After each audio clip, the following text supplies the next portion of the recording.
Well, well, well. Another road victory against this time a Western Conference foe. What is up, everyone? My name is Ty Roeder, host of the Verde and Black Show here on YouTube with your in-depth look, analysis, recap, all things Austin FC. And boy, oh boy, was it such a nice 4th of July yesterday. I know some of you were probably out and about watching the Austin FC game against the Colorado Rapids. I myself was out and about watching this game. Man, I mean, talk about dramatic fashion. We love to play from behind, but we do quite well when we get scored upon first. Let's just jump right into it. So, you take the lineup. I think we all knew that someone was going to have to replace Cascante, and obviously this game it was Keller. Interesting of note, Hector Jimenez started over Nick Lima. To be honest, I was pretty disappointed in Jimenez's performance. He gave the ball away, which resulted in Danny Pereira having to take a silly dumb foul in the middle of the field, and then a couple seconds later, Colorado Rapids were able to score off of Abu Bakar. Nice set piece that he was able to get past Keller and put it in the back of the net. Stuver couldn't really do much. The Rapids looked really, really solid from set pieces. Every time, after that first goal, I was a little shaky and nervous about what would take place. And then, the second goal, Keller gets kind of caught in possession in a bad spot. Gabrielson and Jimenez aren't really, tracking back correctly, and they're able to put it away and go up 2-0. So I think we all were very nervous. I didn't know what to expect. Part of me was like, this could easily be a 3-4-0 defeat to the hands of the Rapids. I especially thought, because we were playing at altitude, that things would only become more difficult after they went up 2-0, because we were going to have to chase the game.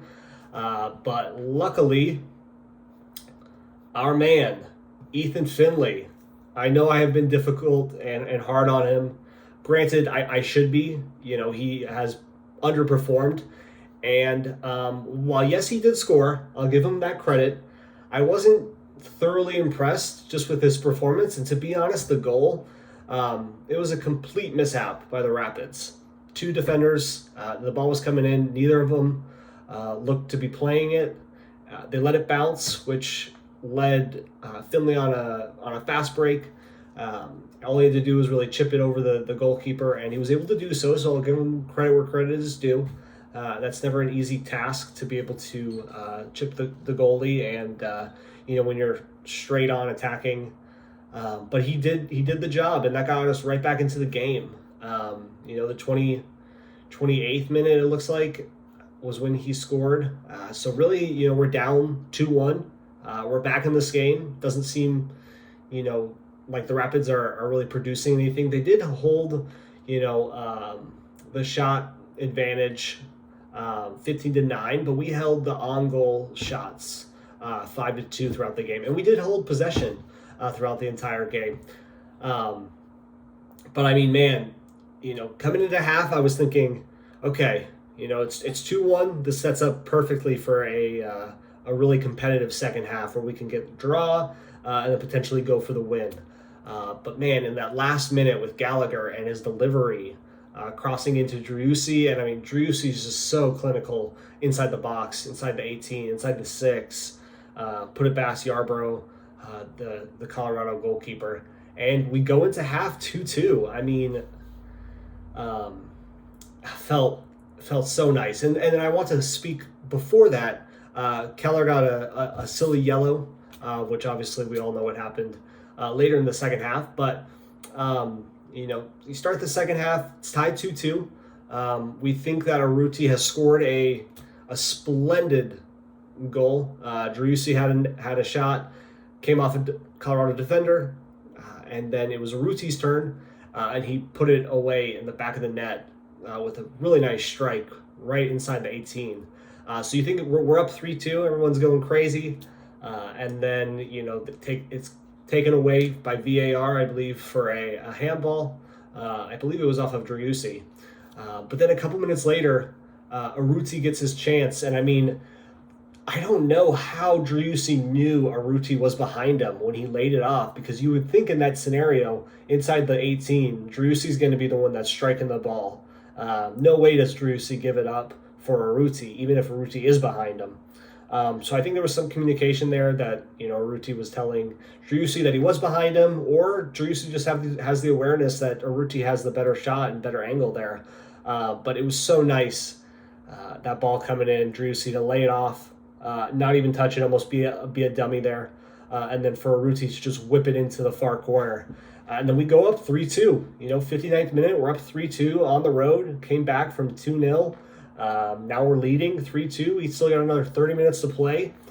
And that's kind of when the game was really on from there. The Rapids made a sub. Michael Barrios came in for Danny Wilson, and Barrios was a game changer for the Rapids. I mean, he was doing all things on the right-hand side, whipping in crosses, getting balls into the box. And that's, from the Rapids standpoint, that's what you want, because set pieces, I think balls coming in were a lot better than what we saw against Charlotte last week. So, so that was kind of nervousome. And then, we make our subs, right? So we have Owen Wolf coming in for Fagundes, and then Nick Lima coming in for Hector Jimenez. Jimenez, to be honest, had a really poor game, so I was happy to see Jimenez. And then in the 75th minute, things start going really bad for Austin FC with Kip Keller's second yellow. To be honest, I didn't think it deserved a yellow. I can see where, he got the ball, but he left his cleats exposed, his feet up, which made contact with the Colorado defender, so it was a dangerous play. And the tough thing is he was already on a yellow. So granted, it should not have been a straight red. They were talking about that in the commentary, and I don't believe that should have been a straight red by any means. He got the ball, and it was kind of soft contact. So, but I do understand, at least from a dangerous play standpoint, that he probably did need to be booked. And the unfortunate thing is now he has to sit out a game, and I don't know how much longer Cascante is going to be out. So for potential future games, does that mean we have the likes of Felipe maybe fill in for Keller, or put Gallagher as a center back, or even bring Ring and push him back and put Felipe back into the midfield? I'm not 100% sure how we're going to approach our future games, but we'll see. And I mean, we were just able to hold possession, get the ball out of dangerous spots. Colorado really looked to play direct for most of that last 15 minutes when they were a man up, and we handled it good. It was nice to see Jared Stroud come in. He had some nice plays there at the last couple of minutes to really seal the victory. And I mean, Gite came in for Urruti. Urruti had some struggles breathing, but I think he's going to be okay. It was probably just it sounded like hyperventilating, especially at a high altitude, and playing soccer is never an easy thing. But to be honest, I was kind of underimpressed with Gite. He looked kind of lost and didn't really know what his role was coming into the game. I think if we were, playing 11v11, he may have done better, but it just didn't really seem like he cared to hold on to possession or really even go after balls. So that was kind of frustrating to watch, but that's Gite for you. It's kind of a good performance, bad performance, good performance, bad performance. I don't really know what we're getting out of him. For future games, I would like to see, granted Finley scored, so he's probably going to be in the lineup again for the next game, but I would have liked to have seen Wolf start. I think Wolf is the better player than Finley. I think, he's proven that. So now we go to Atlanta for a Saturday night game where we're not going to have Kip Keller. We may not have Cascante. We probably won't have Romagna, so that leaves us with Gabrielson, and then quite a few outside backs, and then a couple of options in the midfield. So it'll be interesting to see how Wolf approaches it. I know we have Charlie Asensio in the wings. He hasn't made the roster for the past couple of games. I know he played in the Pachuca match, but Yeah, it'll be tough going into NFL Stadium in Atlanta. Trying to get another 3 points on the road. But we've shown that we can do it. So, I mean, I don't know. We'll see. I'm excited. And then after that, we have 2 more derby matches, one at home versus the Dynamo, and then again against FC Dallas, but this time in Dallas. So a couple big matches coming up. But the way that July started, you can't complain. I mean, we got a red card. We were down 2-0. All things were pointing that we were going to lose the match against the Rapids, but we found a way. So that was really nice to see. I love the support, guys. I really enjoy watching Austin FC matches and talking soccer, talking MLS. So we'll see you guys next time, and hopefully we can get another victory out on the road. All right, listos.